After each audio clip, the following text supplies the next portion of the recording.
Mount Abu की धरती पर देश से विदेशों से आए हुए बहनों, भाइयों, बुजुर्गों, मंच पर बैठे हुए बहुत ही अति विशिष्ट अतिथिगण एवं इस संस्था के वो ऑर्गेनाइजर्स जिनकी बहुत ही मेहनत और लगन के साथ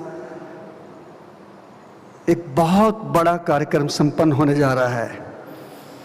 मुझे खुशी है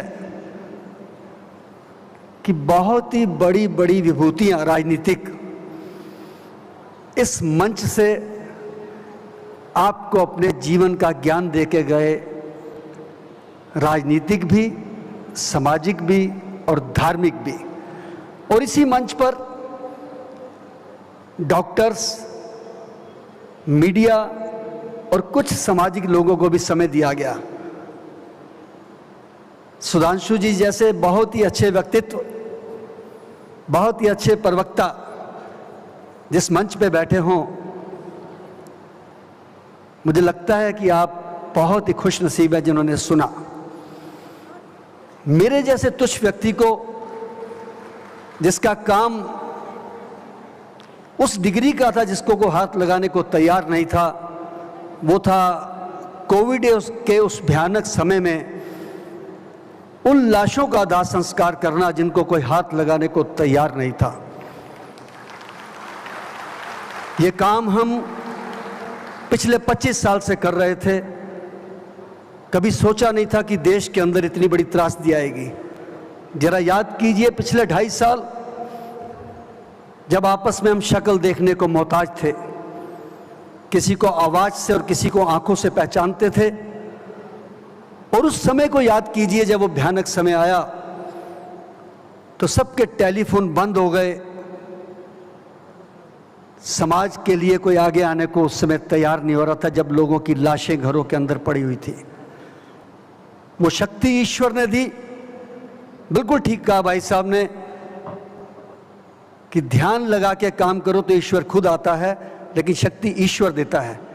वो शहीद भगत सिंह सेवा दल को शक्ति मिली और 4200 से ज़्यादा जो डेड बॉडी को क्रिमेट करने का ईश्वर ने मौका दिया, वो हमारी शक्ति नहीं थी। मेरे वो ड्राइवर्स जो शहीद भी हो गए लेकिन पीछे नहीं हटे, मेरे वो शमशान घाट पे काम करने वाले कर्मी, मेरे खुद के बेटे, मेरा बेटा एक लंदन से मास्टर करके आया डिजास्टर मैनेजमेंट का, वो डेड बॉडीज उठा रहा था मेरे साथ, ज्योतजीत सिंह। मेरी धर्म पत्नी रोटियां बांध के हमको शमशान पे भेजती थी और 22 दिन वो भूलता नहीं हूं अपने जीवन के। छोटे छोटे बच्चे अपने पिता की लाश लेके आते थे या माँ की लेके आते थे, उनको नहीं पता होता था शमशान क्या होता है, क्रिमेशन क्या होता है। लेकिन वो देखने का समय आया कि करोड़पति हो चाहे साइकिल वाला हो, घर के अंदर बैठा था और रोटी नीचे से ऐसे जाती थी दरवाजे के नीचे से जैसे जानवर को दी जाती है। उस समय इंसान को अकल आनी चाहिए थी। ईश्वर को मानना पड़ा लोगों को। और जो वक्त फिल्म का गीत था उसका वो अंतरा बार बार याद आता है मुझे कि आदमी को चाहिए वक्त से डर के रहे, कौन जाने किस घड़ी वक्त का बदले मिजाज। ये मिजाज ही बदला कि हमारे को हमारी औकात दिखाई गई। मुझे वो दिन नहीं भूलता है 21 अप्रैल का, जब ब्रह्म कुमारी की हमारी एक बहन सुनीता जी जो कृष्णा नगर से सेवा करते करते और टीचर बनकर सूर्य नगर विवेक विहार के पास सेवा कर रही थी। कोविड में भी घरों में जाके लोगों को वो ट्रीटमेंट दे रहे थे, मेडिटेशन दे रहे थे, लेकिन वो भी नहीं बच पाए उस छोटी सी उम्र में। और उनको उस समय वहाँ पे जलाने के लिए कोई एम्बुलेंस भेजने को तैयार नहीं था। और ईश्वर ने मुझे शक्ति दी, उनका दाह संस्कार भी मैंने अपने हाथों से किया। मैं अपने आप को धन्य समझता हूँ।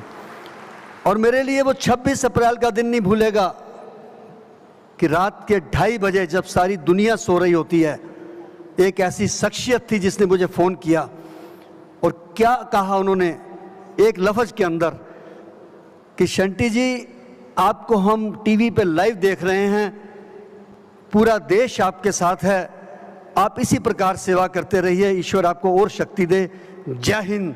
और वो व्यक्ति थे नरेंद्र मोदी जी, भारत के प्रधानमंत्री। अगले दिन मुझे फ़ोन आया उपराष्ट्रपति जी की, वेंकैया नायडू जी का, जिन्होंने बहुत ही अच्छे अल्फाजों में मुझे कहा कि शंटी जी, आपने गुरु गोविंद सिंह जी की उस कहानी को सत्य कर दिया कि 1.25 लाख से एक लड़ाऊं, चिड़ियों से मैं बाज लड़ाऊं, तबे गोविंद सिंह नाम कहाऊं। आपने सिख कौम का नाम रोशन किया। मैं जिंदगी में नहीं सोच सकता था कि एक छोटा सा सेवा करने के माध्यम से जो मैंने काम शुरू किया था 27 साल पहले, कि रात के 11 बजे मुझे एक मंत्री जी फ़ोन करते हैं, हर्षवर्धन जी, शंटी जी क्या कर रहे हैं? मैंने कहा जी सो रहा हूँ। 25 जनवरी, कहते आप टेलीविज़न लगाइए, आपका नाम टीवी पे चल रहा है, राष्ट्रपति जी ने आपका पद्मश्री घोषित कर दिया है। ये ईश्वर की कृपा है, ये ईश्वरीय शक्ति है। आप भी जो ध्यान से काम करें, काम को छोटा मत समझे, कभी मेहनत से करें, लगन से करें। आप जिस संस्था के माध्यम से यहाँ आए हैं, पूरी दुनिया में मैं तो यही कहूँगा कि पता नहीं कहाँ कहाँ नाम है, लेकिन दिल्ली में मैं देखता हूँ कि आज कोने कोने में इस शक्ति का प्रसारण हो रहा है। मेरे जैसे तुच्छ व्यक्ति को बुला के यहाँ पे सम्मान दिया गया, मैं उसके लिए धन्यवाद करता हूँ। यहाँ आई हुई सारी संगत का, मैं भारत सरकार का भी धन्यवाद करता हूँ, मंच पे आए हुए अतिथियों का भी धन्यवाद करता हूँ। और यही कहूँगा कि आप यहाँ से जब जाएं तो अपने क्षेत्र में इस सद्भावना का संदेश लेके जाएं कि मजहब नहीं सिखाता आपस में वैर रखना, हिंदी है वतन है हिंदुस्तान हमारा, सारे जहाँ से अच्छा हिंदुस्तान हमारा। जय हिंद, जय भारत।